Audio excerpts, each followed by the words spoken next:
Hello बच्चों, सभी को गुरुजी का प्रणाम। देखो ध्यान से, आज हम स्टार्ट करेंगे त्रिभुज। त्रिभुज चैप्टर है। त्रिभुज में क्या क्या डिलीट हुआ पहले वो मैं बता देता हूँ। हम तो इंट्रोडक्शन है, नॉर्मली पहला वीडियो तो नॉर्मली 4-5 मिनट का होगा आपके हर चैप्टर का।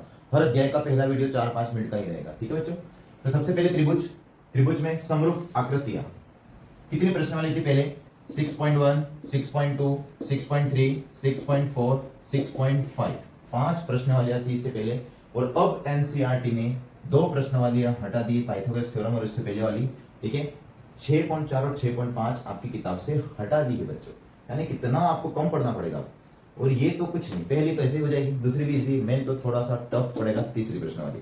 थोड़ी तीसरी आपको टफ पड़ सकती है, लेकिन मैं पढ़ाऊंगा ये से कि आपको त्रिकोण में थ्योरम याद हो जाएगी। इसमें थ्योरम है, एक बीपीटी थ्योरम है, ठीक है। फिर थेल्स थ्योरम भी इसमें आती है, 6.1 6.2 आती है। 2 ही थ्योरम पढ़नी, 2-3 थ्योरम ज्यादा है नहीं। तो वो मैं थ्योरम आपको कॉन्सेप्ट से समझाऊंगा, बहुत अच्छी तरह से एग्जांपल उदाहरण देके समझाऊंगा, तो कोई दिक्कत नहीं है, ठीक है। अब इसमें पहली प्रश्न वाली है समरूप आकृतियां, यानी आपको सिर्फ दो चित्र दे रखे होंगे और जांच करना है कि ये समरूप है या नहीं, ठीक है। सर्वांग सम और समरूप ये दोनों में अंतर है, ध्यान रखना। जितने भी सर्वांग सम होते हैं वो सारी आकृतियां समरूप होती हैं, ये हम पढ़ेंगे। उसके बाद आपने 9th क्लास में पढ़ा कॉन्ग्रुएंट जिसको हम कहते हैं, कॉन्ग्रुएंट और सिमिलर। जितने भी कॉन्ग्रुएंट ट्राइंगल होते हैं वो सारे के सारे सिमिलर होते हैं, लेकिन सिमिलर ट्राइंगल कॉन्ग्रुएंट है ये हम नहीं कह सकते। तो ये हम पढ़ेंगे अभी। तो देखिए पहला जो है वो समरूप आकृतियां हैं, सिर्फ आपको बताना है कि सिमिलर है या नहीं, समरूप मतलब सिमिलर आकृतियां है या नहीं, यही आपको पहली प्रश्नावली बताना है। दूसरी प्रश्नावली में त्रिभुजों की समरूपता, यानी 2-2 त्रिभुज आपको दे रखे होंगे और इसमें सभी आकृतियां आ गई है। सेकंड वाली जो 6.2, अभी जो 2023 की जो आपकी बुक आएगी इसमें 6.1, 6.2 और 6.3, बस 3। तो पहली प्रश्न वाली पढ़ेंगे समरूप आकृतियां, अलग अलग आकृतियां दे रखी है और आपको बताना है कि समरूप है या नहीं। और दूसरी प्रश्नावली में त्रिभुजों के समरूप, यानी दूसरी प्रश्नावली में सिर्फ जो त्रिभुज होंगे उन्हीं के समरूप के बारे में पढ़ेंगे, त्रिभुज की ही प्रॉपर्टी हम पढ़ेंगे। और तीसरी प्रश्नावली है जो बच्चों, वो त्रिभुज की समरूपता के लिए कसौटियां अलग अलग दे रखी है, यही बड़ी प्रश्नावली है। इसमें कम से कम प्रश्न 15-20 प्रश्न उसमें लगभग हैं, सारे थ्योरम्स के फॉर्म पर है, थ्योरम्स पढ़नी पड़ेगी, थ्योरम को समझना पड़ेगा। तो ये आपका जो तीसरा पार्ट है त्रिभुज, इसमें 2 प्रश्न वाली आपकी डिलीट हो गई, 6.4 और 6.5। बच्चों देखो अभी तक हमारे कितनी डिलीट हो गई है। सबसे पहला चैप्टर फर्स्ट में आपका 1.1 और 1.4 ये डिलीट हो गई है चैप्टर फर्स्ट में। चैप्टर सेकंड में आपकी डिलीट हो गई है 2.3। चैप्टर थर्ड में डिलीट हुई है 3.1, 3.5 एंड 3.6। चैप्टर 4 में आपकी डिलीट हुई है 4.3। चैप्टर 5 में कुछ भी डिलीट नहीं हुआ है। चैप्टर 6 में हमारे डिलीट हुए हैं टोटल 6.4 एंड 6.5, ये चैप्टर 6 में डिलीट हो गए। तो इतने प्रश्न वाले हमारे डिलीट हो गई अभी तक।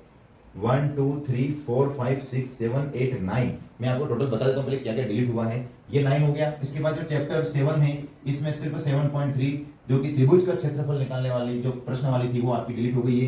फिर चैप्टर जो 8 है इसमें 8.3 यानी जितने भी 90 माइनस थीटा वाले जो सूत्र थे वो आपके डिलीट हो गया है 8.3। इसके बाद चैप्टर 9 में कुछ भी डिलीट नहीं हुआ है। चैप्टर 10 में भी कुछ भी डिलीट नहीं हुआ है।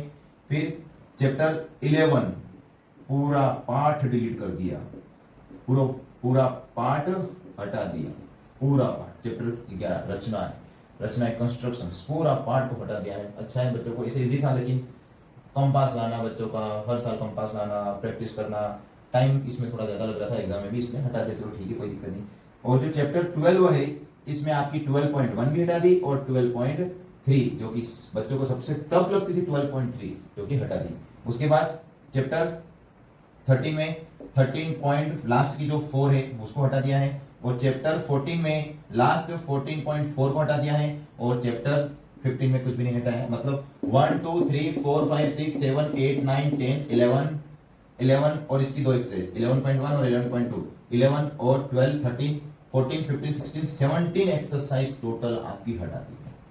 17 एक्सरसाइज, 17 से 18, कुछ अच्छी बात, 18 17 से 18 एक्सरसाइज आपकी बुक से एनसीईआरटी ने हटा दी। मतलब बहुत कम, कितना परसेंट, 30% सिलेबस डिलीट कर दिया है। तो कोई दिक्कत नहीं। चैप्टर 6 जो है त्रिभुज, इसमें आपको 3 प्रश्नावली पढ़नी, 6.1 6.2 6.3, और ये हम डिटेल में पढ़ेंगे। ये आपका पहला है, मैंने सिर्फ बताया। पहले में आपको 6.1 में समरूप आकृतियां मतलब अलग अलग आकृतियों के बारे में पढ़ेंगे। 6.2 में त्रिभुज की समरूपता क्या है उसके बारे में पढ़ेंगे। और 6.3 में त्रिभुज की समरूपता के लिए कसौटियां अलग अलग क्या है उसके बारे में पढ़ेंगे। ओके बच्चों, तो ये चैप्टर 6 जो त्रिभुज के बारे में कुछ मैंने आपको बताया, बाकी हम सेकंड वीडियो से इसको कंटिन्यू करेंगे फर्स्ट टॉपिक से। ठीक, ओके बाय।